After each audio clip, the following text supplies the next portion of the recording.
আচ্ছা এই যে 5,000 আছে, হ্যাঁ আমার পক্ষ থেকে না রাখো। 8, 9, 10 ধরো যে মন সৃষ্টিকর্তা তাদেরও সৃষ্টি করেছে, আমাকেও সৃষ্টি করেছে। আমার গা কাটলে রক্ত লাল, তার গা কাটলে রক্ত লাল। এই কোন বাড়ি? এইবার থাকে। হ্যাঁ কার কি হয়েছে? হ্যাঁ আমার ছেলে পায়ের রক কেটে গেছে, বাথরুমে পিছলে যে পড়ে যে পায়ের রক কেটে গেছে, তো অপারেশন করে। কোথায় কোথায়? বয়স কত?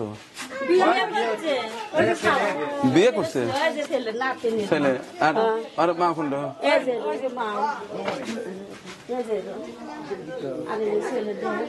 কালকে তো নিয়ে আসো।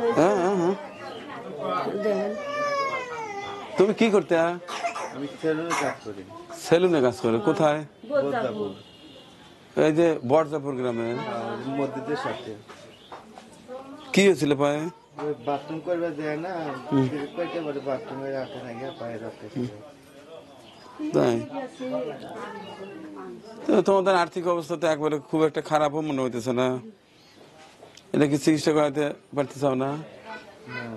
হ্যাঁ ওষুধ কিনবে গেছে, টেকাও নেই, ওষুধ তো নাই, আসছে নাকি ওষুধের দাম, টেকাও নেই, ওষুধ তো নেই, অমনি পড়ে আছে।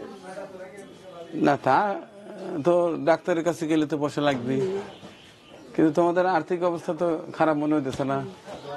এরপর বারবার বাড়িপুর যেতে চাও দেখি। তোমার কি হয়? নাতি। তোমার নাতি? আর তোমার কি হয়? আমার ছেলেও। ছেলে? এবারে বউ কোনটা? তোমার স্বামী? আচ্ছা এই যে 5,000 আছে, হ্যাঁ আমার পক্ষ থেকে না রাখো। কারণ আমার চিকিৎসা খাতের কোনো বাজেট নাই। এরপরেও বারবার গেছে বাড়িতে। ঠিক আছে 5,000 টাকা দিয়ে গেলাম, আমার তো চিকিৎসা খাতের কোনো ইয়া নাই, এগুলো আমি বন্ধ করে দিই, তুমি নিজেও জানো। কারণ একটা চিকিৎসা খাতে হয়তো 5 টাকা দিলে পরে আরো 500 জন চলে আসে, এখানে বাড়ির অনুষ্ঠানটাই শেষ। আর তোমরা আমার তো প্রতিবেশী, এখন যতটুকু সাধ্য একজনের কয়টা টাকা ছিল অন্তত 5,000 টাকা দিচ্ছে। আবার ওই যে তোমার ভাই বড় ভাই এটা খিতিস তো মানে একবারে ঘরে পড়ে রয়েছে, একটু দেখে যায়। আচ্ছা এটা হচ্ছে আমার বাড়ির পাশেই, এটা হচ্ছে দাসপাড়া, নিশিপাড়া। এরা আগে যা এরা করতো শুধু মানে জুতোর কাজ, এখনো অনেকেই সেলুনের কাজ করে। তো এই ছেলেটার নামটা কি? রাজকুমার। দেন কত চমৎকার নাম, রাজকুমার। সে গ্রামে একটা ছোট্ট একটা ঘর নিয়ে ওইখানে সেলুনের কাজ করে। তো হঠাৎ এই যে দুর্ঘটনা, পাটায় আমিনি অবস্থা হচ্ছে। আসলে মানে কেউ তো প্রস্তুতি থাকে না, আচমকাই বিপদটা হয়ে যায়। তো অনেক টাকা লাগতেছে।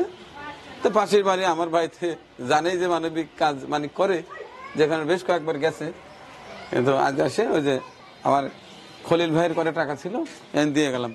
আর ওই যে এর বাড়ি কোন দিক দিয়ে ঢুকবো? হ্যাঁ আচ্ছা ঠিক আছে। এই বাড়ি এত সাজুগুজু কে? মেলা গেছে, কি হয়েছে? হ্যাঁ কি হয়েছে তোমার আবার? না না এগুলো লাগবে না। আমি বসে আছি, হ্যাঁ হ্যাঁ শুয়ে আছি, এই রাত স্ট্রোক করে পড়ে গেছিলাম, এই অবস্থা হয়ে গেছিলাম। এর আগে টাকা দিয়েছিলাম, ওটাকে চিকিৎসা কাজে লাগিয়েছে নাকি অন্য কাজে ব্যয় করছে? নিয়েছিল না? আবার যাওয়ার জন্য করছে, তো করতেছে একবার এসে ঘুরে গেল, আরেকবার যাওয়া লাগে। পরীক্ষা করে আবার কোন পর্যায়ে ওষুধ দিতে তারাই জানে, আর কে জানি।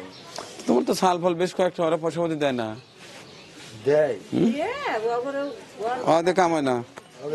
না এর আগে তো দিছিলাম। আসলে আমার চিকিৎসা খাতে কোনো অর্থ নাই, বুঝছো? তোমরা তো বোঝো না, প্রতিবেশীর হক আছে বুঝছি, কিন্তু আমার তো আর কোন লাগবে, আমি কি করবো কও? কারণ হচ্ছে আমার বাড়িতে হর হামাশাই লোক আছে বিভিন্ন ভাবে, আমি দিয়ে পারি না ভাই। 1, 2, 3, 4, 5, 6, 7, 8, 9, 10 ধরো যে খাদ্য ওই আলোর তো নাই এখন। তাহলে টেয়াটা দাও, 5,000 আমি চাল ডাল কিনে এসে দেই, কও? হ্যাঁ আচ্ছা তোমার যেটা প্রয়োজন সেটা কিনো। আচ্ছা ঠিক আছে। এ যে আমার খিদেশ দা, আচ্ছা ঠিক আছে ডাক্তার দেখাইও। তো একটা সময় খুব ভালো চলতো, চামড়ার ব্যবসা করতো, কিন্তু এখন বয়সের ভয়ে নুয়ে গেছে এবং এরপরে অসুখ, তারপরে ব্যবসা নাই। ব্যবসা বাণিজ্য কিছুই নাই। যাই হোক, এক একজনের এক এক সমস্যা।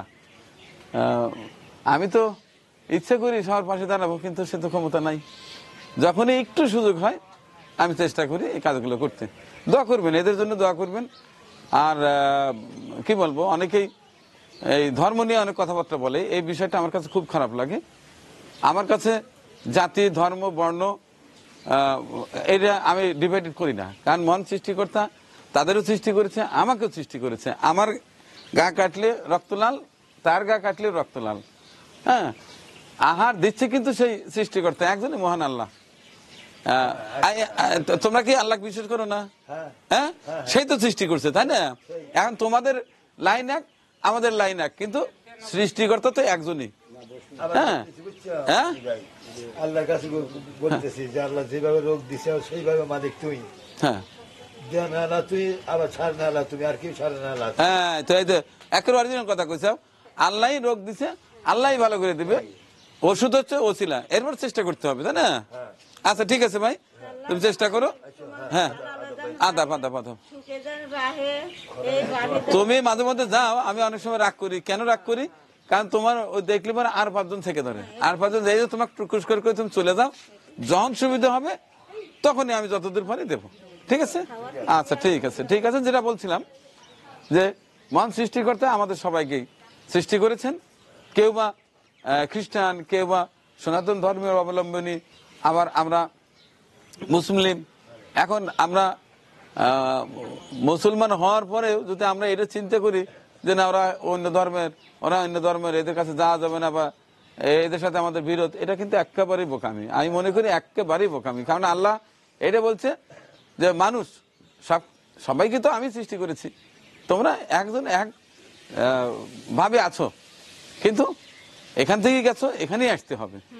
অতএব তোমরা মানুষকে ভালোবাসো। আমার কাছে সবচেয়ে বড় পরিচয় এরা মানুষ, কারণ আমি মানুষ, এরা মানুষ। আমার রক্ত লাল, এদের রক্ত লাল। তো দোয়া চাই সকল মানুষের জন্য।